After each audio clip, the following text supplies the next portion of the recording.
Tugenda kwogera ku rugby mostly on the African stage because nga Uganda ennaku zino tuli beyond Uganda, we are now at the Africa or even the global level.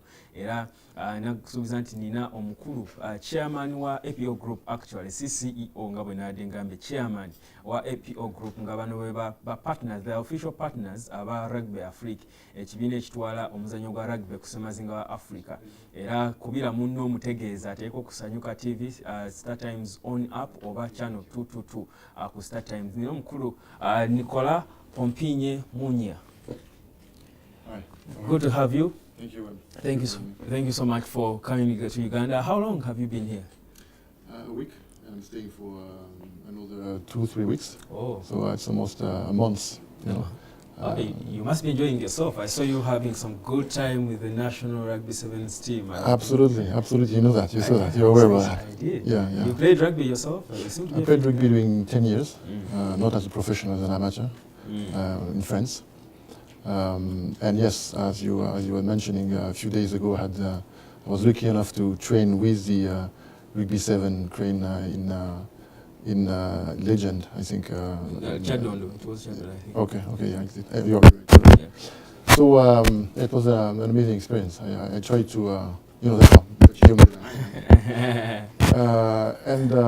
But I tried to do my best and to do the entire training with them. So it was a very good experience. I'd like to thank Geoffrey Kimani and of course Michael Bokoratri was chaperone. It was a very interesting experience to see the training from the inside. More than that, it gave me the opportunity to meet the players, the level of technicity, and really appreciate what Geoffrey Kimani is doing to the team. But also to see the conditions, the infrastructures. I took my shower there. I saw the ball they are using. I saw the field they are using. It was as the main sponsor of Rugby Africa. It's important also to see exactly. It's part of extensive discussion I will have during my stay here in Uganda with obviously the president of the Uganda Rugby Union to better understand what exactly the situation is. Are you here on his invitation, on Andrew Warren's invitation, or? Well, yeah. In the sense that I met Andrew and I have a very good relationship. We met a few weeks ago in Marrakesh, in Morocco, for the Rugby Africa Summit. And I'm here on his invitation. In a sense, he always invited me to come. So absolutely. And I want to take that opportunity, of course, to extend my congratulations to Andrew, which, as you may know, has been appointed Vice President of Rugby Africa. One thing maybe everybody knows is that in some organization you have several vice presidents. You have 1, 2, 3, etc. In Rugby Africa, there is only one. Oh. Yeah. And that is Andrew. And of course, in the organizational chart, is the number 2 of Rugby Africa, which, as you know, is the governing body of rugby in Africa. So it's a huge position and huge. It's a huge position. It's the number 2 of the governing body of everything rugby in Africa. Rugby Africa is World Rugby African Association. So this just to explain a little bit. The rugby over the world is governed by one organization, which is called World Rugby. Yeah. World Rugby is divided in association, continental association. The one in Africa is called Rugby Africa. Yeah.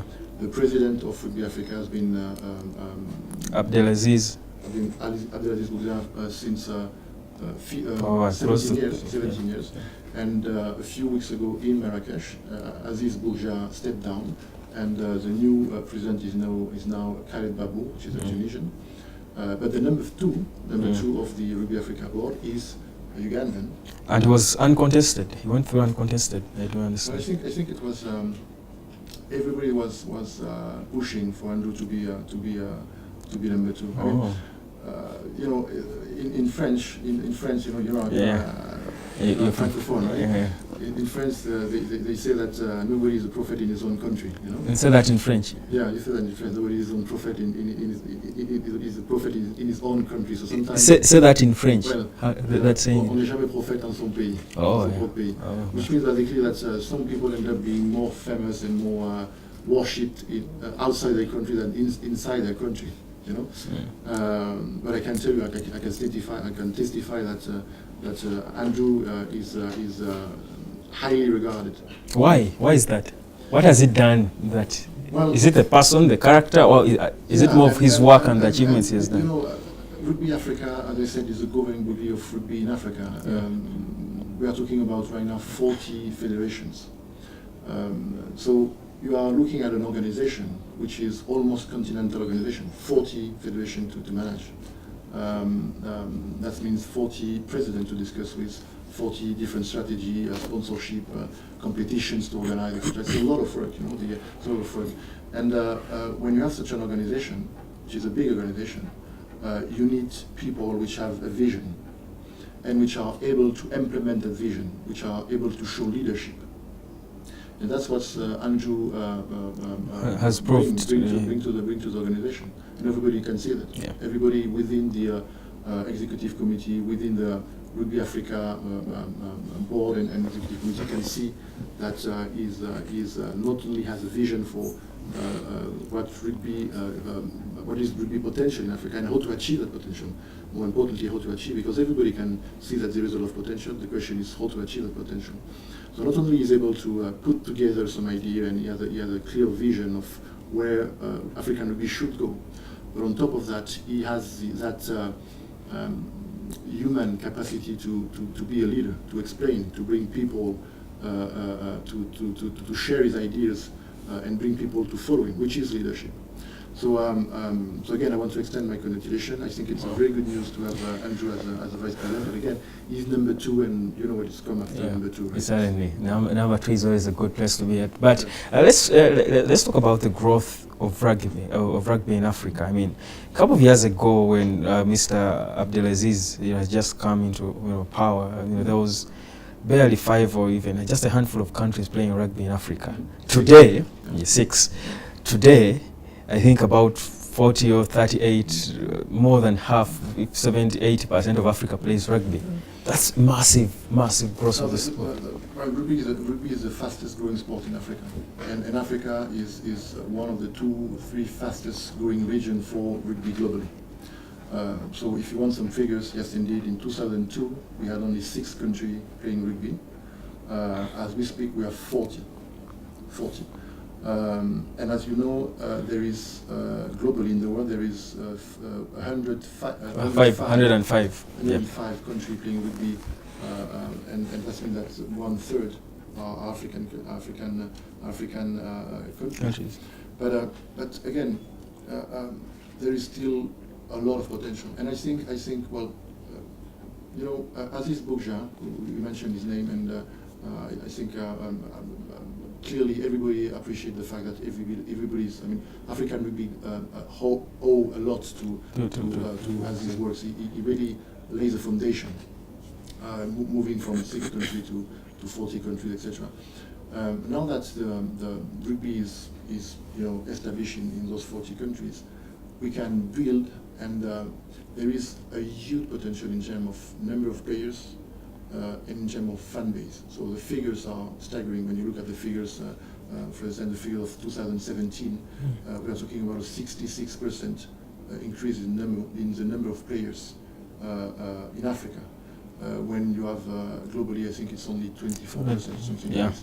The fan base is growing very fast. As a matter of fact, I was discussing with Andrew, and he was telling me that when you have, for instance, the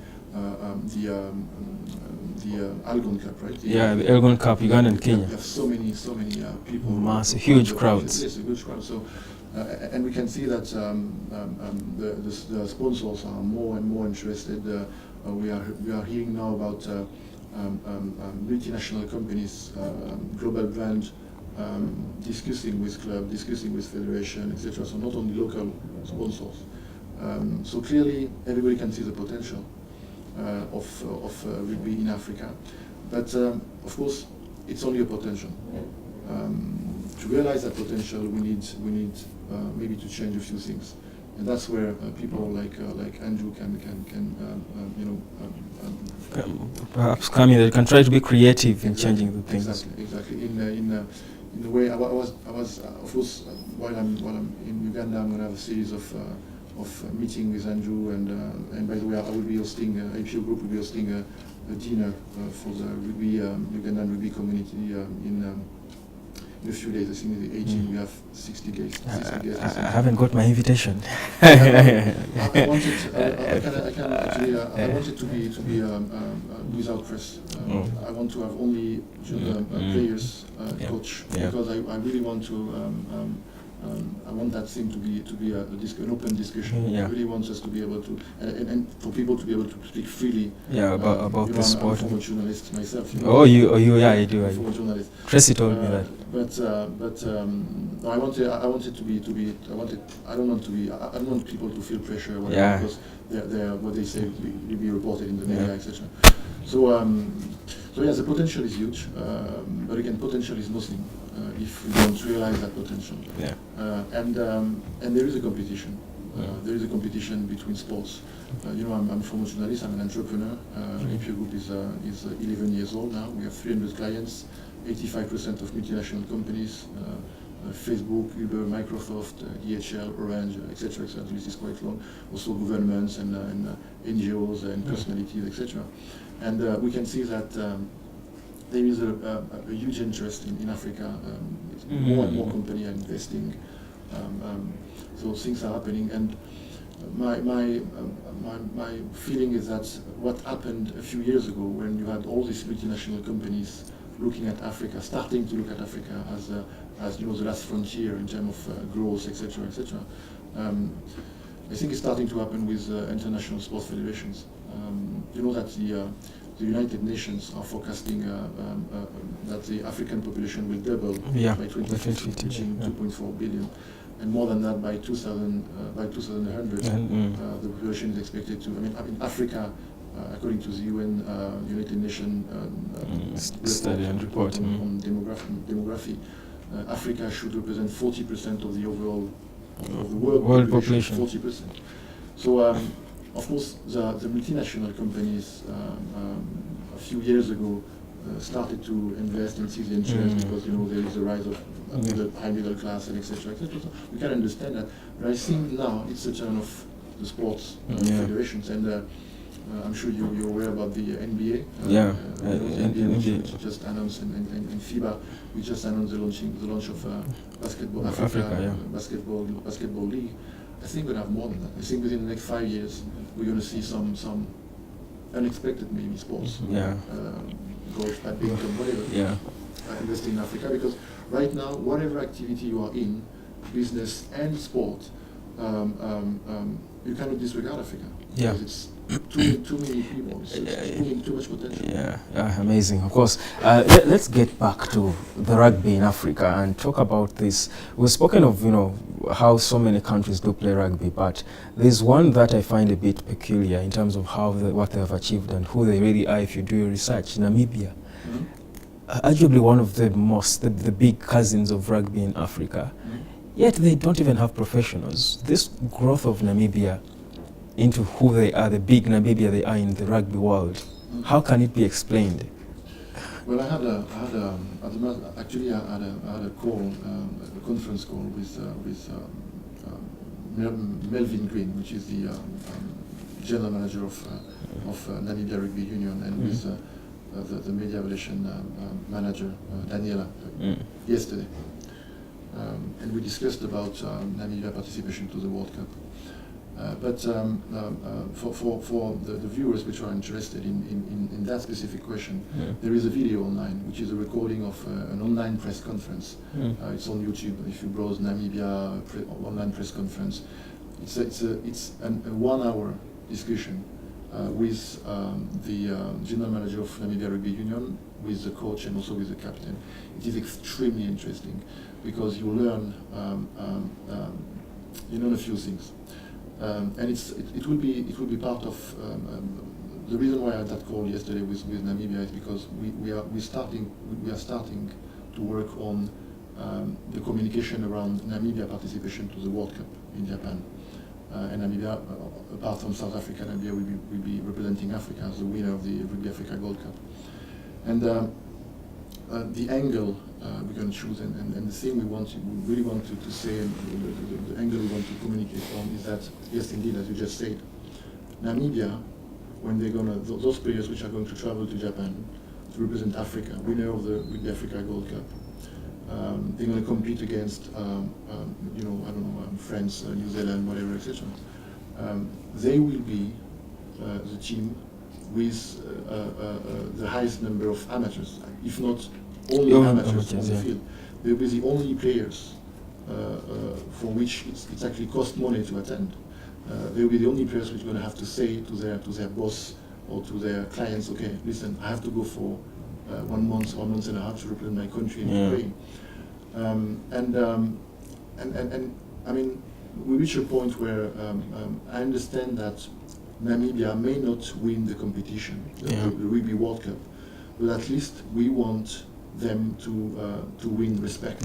Yeah. I mean, people need to know that these guys, they wake up at 7, they do a jogging, then they go to work. And after and some are builders, some are carpenters, etc. You know, and then after their daily work, they go to the gym and they go to the training, etc. So it's not at all the same life than a rugby player in France, Wales, which has a jacuzzi, a physiotherapist, and not to mention the nutrition, not to mention the facilities in terms of, you know, the gym, etc., etc. So Namibia may not win the Rugby World Cup. I think we can. Yeah, we cannot agree. I can understand. But at least we want people to. I mean, we want them to win respect. We want people to know that these guys on the field will be the one which you know, they are unique. They are there because there is a carpenter on the field, or there is a teacher or a doctor. Exactly. That's exactly playing with professionals who live, breathe, and talk rugby. So in terms of you know, what we do is media relation mostly. So we're gonna put together a plan. So a communication plan. So around that idea. Because we want people to know, we want people to appreciate that. Amazing. Let's talk about Uganda, because Uganda is also not so far from that. I do know of a couple of players that play for Uganda who are actually not professional. They have other jobs they do. Quite a number of them actually have even failed to honor, you know, national team call-ups or summons. But talk about the rugby, the Ugandan rugby sevens. They are quite something lately. We've won. I'll say we because I'm Ugandan. No, sorry now. I mean, I'm a journalist, but yeah. Oh yeah. So we won the rugby sevens, the Africa Rugby Sevens Cup twice, and 16 and 17 back to back. The growth of, you know, of Uganda and how, you know, we are being, you know, positioning ourselves on the continent in terms of rugby and rugby sevens especially. What can you say about it? Potential. I mean, and you have the potential to do more. Yeah. You have the potential to do more. But it's potential. You could. I mean, you have been, your team have been, as you just said, have been African champion. It should be 7, 2 consecutive years. And you still have. I think in 2019 you already had Geoffrey, and Geoffrey is still there. Yeah. And this year you're going to have the, in 1 month actually, you're going to compete during the HSBC 7 in Hong Kong. But also this year you will compete for the Rugby 7, the Rugby Africa 7, which is also qualified for the Olympic Games. Our ladies team as well is in. Obviously, I'm going to meet some players, women, in a few days. Obviously, so again, the potential is huge. I mean, we could look at it and say, well, we are happy enough, etc. But I can tell the potential. You know, I had a very interesting discussion with Steph Nell. Steph Nell is the Africa representative of World Rugby. So he's representing World Rugby in Africa. I really like the guy. He's always very insightful to discuss with him. And he said something which really resonated. He told me, you know, and that's related to the discussion we just had about Namibia and the fact that those guys are training in conditions which are, you know, very poor compared to other players. Told me that African rugby, African players are offering the highest return on investment you can expect. Wow. I mean, with very small. They're achieving so much. So give Michael Vokorach proper nutrition, time to rest, proper infrastructure, gym, etc. Give it, and then put him on the field. He will be something else. You know? So potential, and it's all related to money. It's all related to sports. Yeah. Maybe just as we wrap this up, why is it so hard for African players, or is it different in rugby? In football, it's quite not easy, but it happens more times than not. You got African players playing in the big leagues in the world. Why don't we have African rugby players go out and play professional rugby? I'm sure we're gonna have more and more. And again, I mean, right now, as we speak, there is not one single normal person. We can look at the figures. We can which can go into the country, look, just watch, analyze, and tell you there is no potential. There is a huge potential, and that is obvious. And it's not only related to the population, which is growing. It's not only related to the sponsor, the international sponsor. It's not only related to the fan base, etc. There is a huge potential, but it's all related to money. So all this mechanism or situation, which you are wishing for maturity, it's going to come. But one of the conditions to reach that maturity is money.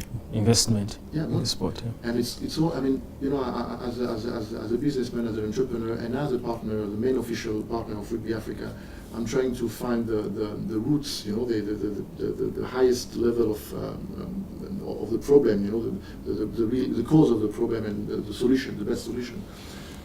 And the more I'm thinking about, for me, it's clear. It's about money and it's about sponsorship. As soon as you inject money in African rugby, everything will be fixed. Okay. So it's about sponsorship. Just my final question as we sign out. The women, does Africa now focus on growing the sport in women? Listen, on top of my head, in 2017, 50% of the new players, people enrolling in Africa, rugby players, were women. Wow.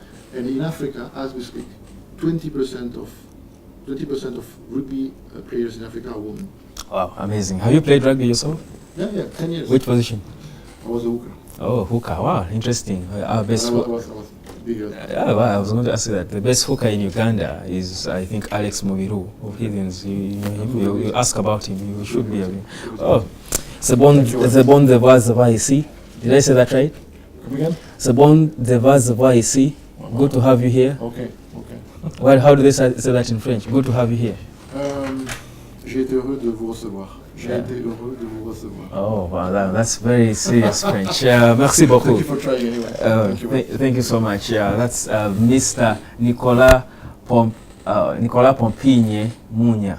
I do hope I pronounced that right. He is the chairman of the APO Group. It's a media consultancy company that partners. They are the official partners or sponsors of rugby in Africa, and he is the chairman now. That's how big he is, and he knows so much about rugby. Certainly an amazing time I had and learned a lot in these about 20 minutes we had with him. We do meet again tomorrow. Coming up is Morning Express. Don't you miss it, because the lady is in the house already.